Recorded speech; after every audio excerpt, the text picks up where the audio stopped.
I lost absolutely everything, including the roof over my head. You lose your apartment in the city, and you drop straight onto the wet asphalt. So when people are constantly walking up to your tent saying, "Hey, try this chemical stuff. This will make you feel good. You're down in the dumps, man," you eventually take it just to escape the terror for an hour. My father passed away from an overdose when I was only 11 years old. When I first hit the pavement, I swore to my own soul that I would never touch that substance because it killed my dad. But when the freezing coastal rain soaks through your last dry blanket, your willpower shatters. I ended up doing it anyway. Welcome to Homeless U.S. News. Today, we are stepping directly onto the pavements of Vancouver, one of the most breathtaking, affluent, and heavily developed urban centers in North America. But behind the luxury glass towers and the postcard views of the Pacific Ranges, a severe, deep-seated humanitarian emergency has become a permanent feature of the landscape. According to the latest comprehensive data, over 2,700 human beings are experiencing absolute homelessness within the city core alone, with hundreds surviving completely unsheltered. In heavily impacted sectors like the Downtown Eastside, the public sidewalks tell a harrowing story of biological and economic collapse. You see our neighbors wrapped in damp blankets on the freezing concrete, their fragile nylon shelters pressed tightly against commercial storefronts, fighting dependencies so intense that they appear completely unanchored from the modern world rolling past them. The hardest part to look at is the velocity of the descent. Many of these individuals did not fall into destitution overnight. They were stripped of their security slowly, piece by piece, until the asphalt became the only space left that didn't require a deposit. Stay with this continuous documentary until the very final frame.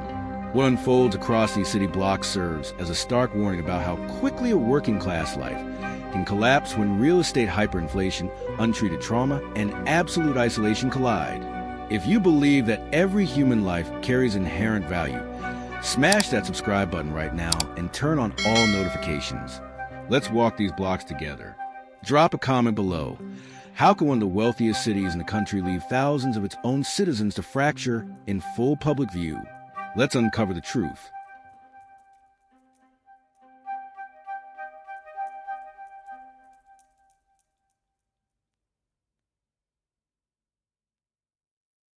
Part 1.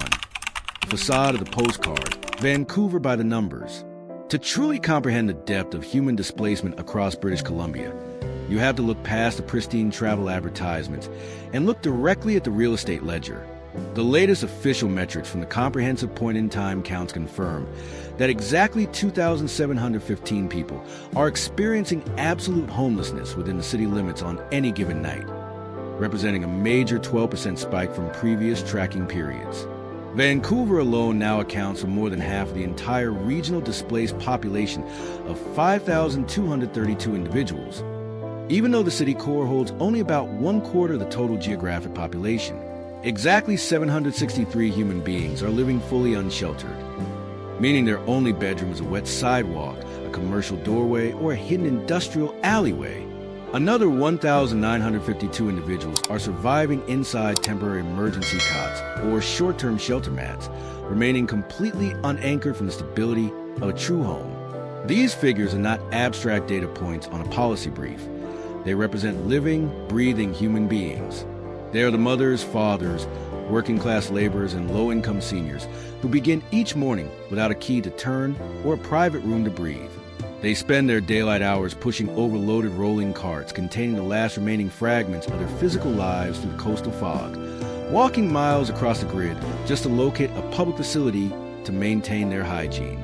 Women now make up 28% of the unhoused population, while Indigenous community members remain heavily overrepresented across the region due to generations of systemic displacement. Behind these numbers lies a catastrophic housing shortage that continues to turn a common life emergency into a permanent disaster, forcing thousands to fight for the most basic human need of shelter in a metropolis that has priced them out of existence.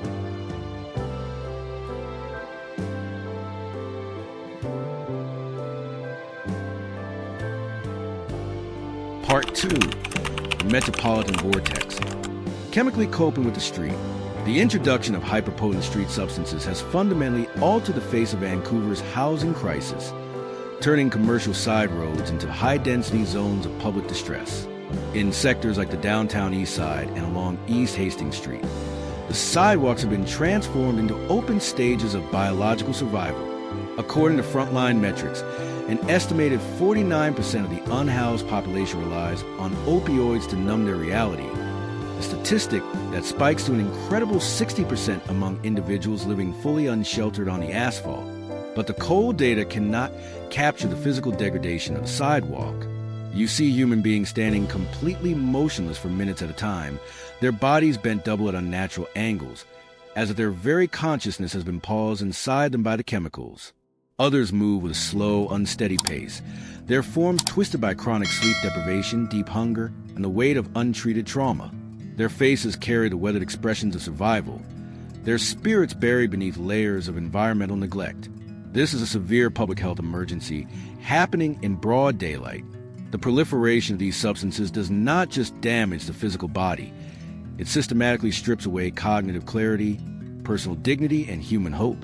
For an unsheltered person, the street corner serves as their bedroom, their shelter, their marketplace, and their battlefield all at once. They turn to these chemical escapes after losing their apartments, deploying them as a desperate coping mechanism to survive the psychological horror of being abandoned by their community and exposed to the winter rain. When a city grows numb to these scenes, the real crisis is not just the presence of the tents, but the emotional distance of a public that has learned to walk past human suffering without breaking stride.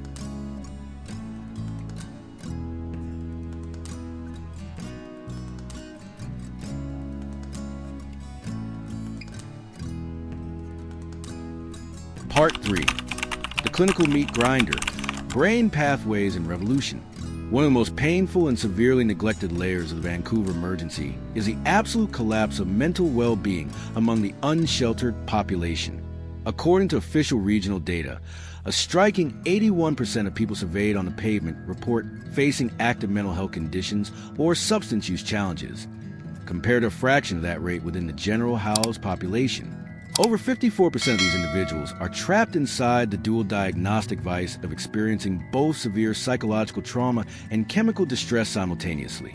The street acts as a clinical meat grinder for the human nervous system. Imagine attempting to maintain your psychiatric stability when you've been deprived of a single night of secure, restorative sleep for months on end. The constant threat of physical assault, the public humiliation, and the sensory overload of surviving in the elements keep the body locked in a permanent biological state of emergency fight or flight. Over time, the brain's natural coping mechanisms simply burn out, triggering severe anxiety attacks, deep clinical depression, and active hallucinations that blur the line between reality and internal turmoil. For the 763 individuals living fully unsheltered, managing these conditions is an impossible obstacle. Without a stable physical address or secure sanctuary to store prescriptions, medications are regularly lost or ruined by the rain. Simple medical routines turn into exhausting physical marathons when you're carrying 50 pounds of survival gear on foot. Outreach workers regularly engage with individuals who have spent years navigating this fragmented system, waiting on stagnant clinic lists while trying to survive the wet coastal climate. True psychological recovery cannot take root when a person's only sanctuary is an open alleyway, proving that housing is a fundamental foundation required for medical healing.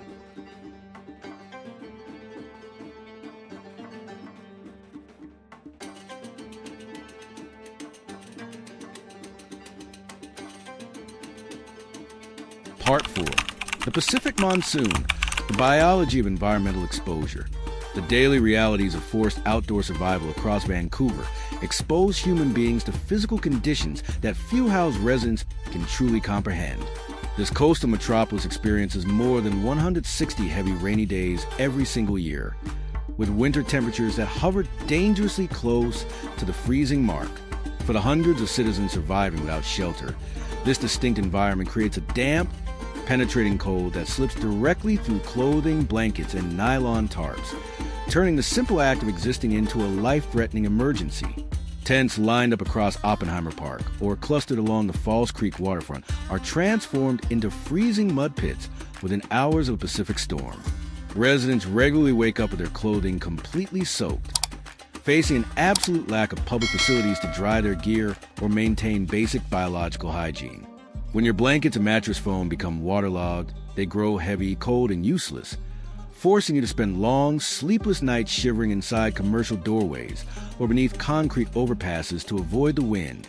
This chronic environmental exposure inflicts severe structural damage on the human body. Immune systems collapse under the weight of constant dampness and inconsistent nutrition, causing respiratory diseases, severe joint damage, and raw skin infections to skyrocket across the encampments. The lack of secure, dry storage means that critical medical prescriptions and legal identification documents are frequently ruined by the rain or lost during sudden municipal cleanup operations. It turns ordinary weather into a relentless weapon of physical attrition, demonstrating that when a society fails to construct affordable roofs, the climate itself systematically wears down human strength and willpower.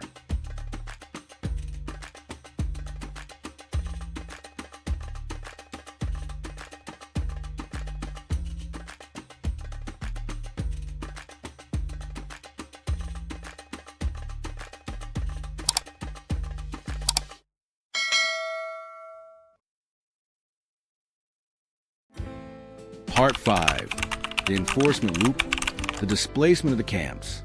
When visible tent communities expand across public parks and transit corridors in Vancouver, municipal administrations periodically deploy enforcement teams to conduct large-scale clearance operations.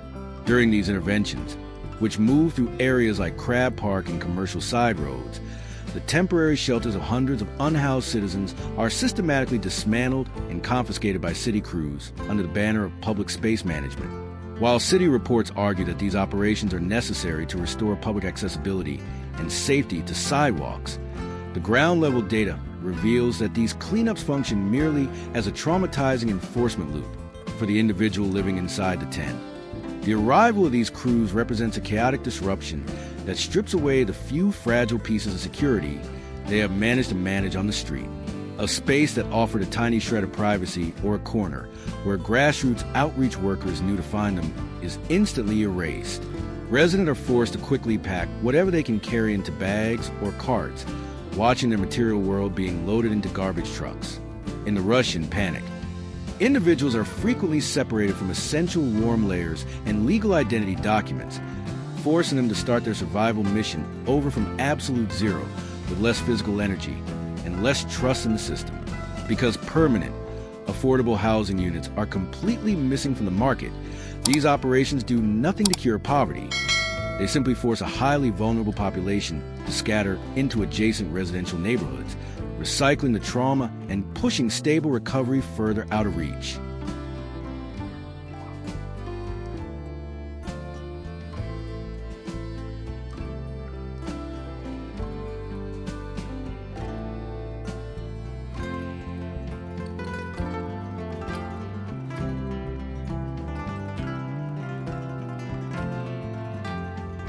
Part 6. The Silent Backbone, the front lines of grassroots lives. In the middle of the structural housing collapse and slow-moving government response, the survival of thousands of human beings on Vancouver's pavements depends entirely on relentless daily mobilization of nonprofit organizations and grassroots initiatives. Frontline institutions like the Union Gospel Mission provide emergency shelter, hot meals, and medical navigation to more than 1,000 distinct individuals annually at their Downtown Eastside facility alone, operating their cots at maximum capacity almost every single night of the year. Similarly, youth-focused organizations like Covenant House Vancouver engage with an average of 160 vulnerable young people every day through emergency cots, nutritional support, and trauma-informed counseling programs. Meanwhile, specialized groups like Coast Mental Health deliver vital street outreach and psychiatric support to hundreds of adults each month, attempting to stabilize individuals who have been abandoned by traditional medical infrastructure. For a person surviving on the concrete, these organizations represent far more than services. They are the only predictable anchors in a world defined by danger and isolation. Non-profit teams step into the structural chasm, provide public storage lockers, hygiene facilities, and dedicated caseworkers who help residents navigate the immense administrative red tape required to replace lost identification or apply for housing assistance. Their field workers walk the dark alleys at all hours, building consistent personal relationships with individuals who have learned to view any uniform with deep suspicion. But the human demand completely outpaces the available capacity. Staff members are forced to face the heartbreaking daily routine of turning people away into the freezing rain, because every single mat is full, proving that charity alone cannot carry the weight of a systemic housing failure.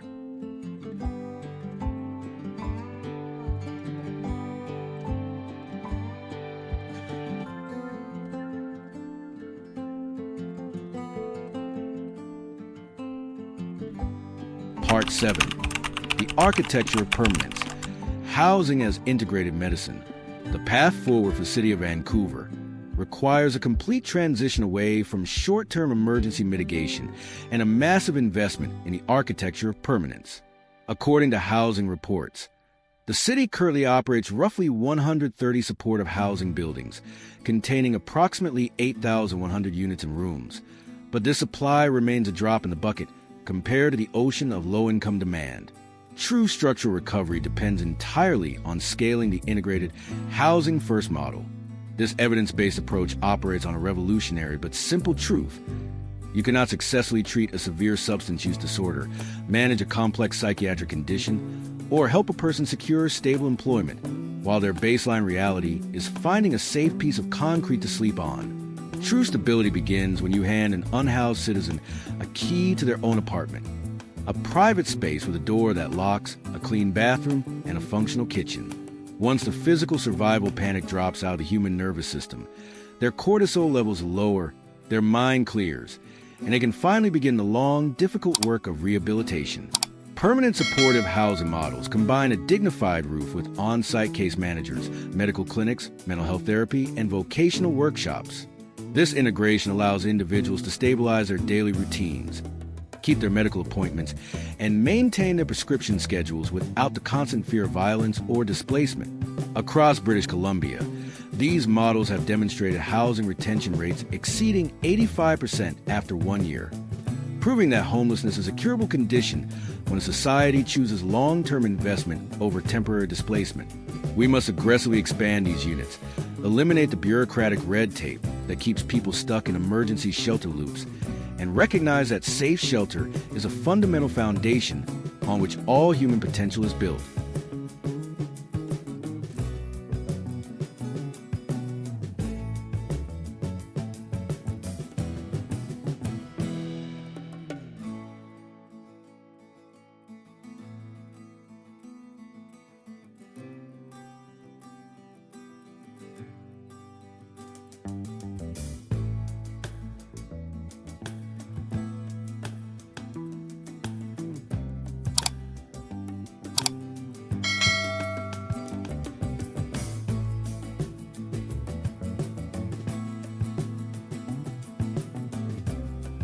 Outro, the voices in the drizzle. As the evening drizzle rolls off the Pacific Ocean, settling over the historic streets of Gastown and the dark corridors of the Downtown Eastside, our long journey through this crisis comes to a close. The neon signs of the luxury commercial districts flicker on, casting long shadows over the sidewalks where thousands of our neighbors are preparing to face another freezing night exposed to the elements. What remains written on the pavement of Vancouver is a profound portrait of human endurance, sharing the exact same frame as systemic breakdown. The 2,715 human hearts surviving without shelter in the city tonight are a living mirror held up to our entire society, asking us what level of human misery we are willing to tolerate in a nation of immense abundance. They remind us that our shared stability is far more fragile than we care to admit, and that any life can be completely altered if the safety net snaps at the wrong time. They aren't asking for passive pity or empty political promises. They are dreaming of the simplest, most fundamental human dights: a quiet bed lifted off the hard ground, a front door with a key that turns, and the peace of knowing they belong somewhere safe. Thank you from the bottom of our hearts for staying with us until the very final second of this extensive, continuous documentary on homeless U.S. news. In a digital world designed around rapid distraction, your decision to sit with this heavy, unfiltered truth from the first sentence to the last word carries real human weight. You are no longer just a passive viewer. You are a witness to the reality of your neighbors. If this journey through the paradox of Vancouver has touched your heart, challenged your assumptions, or made you look at the streets of your own city with a little more kindness, please take a brief moment right now to smash that like button.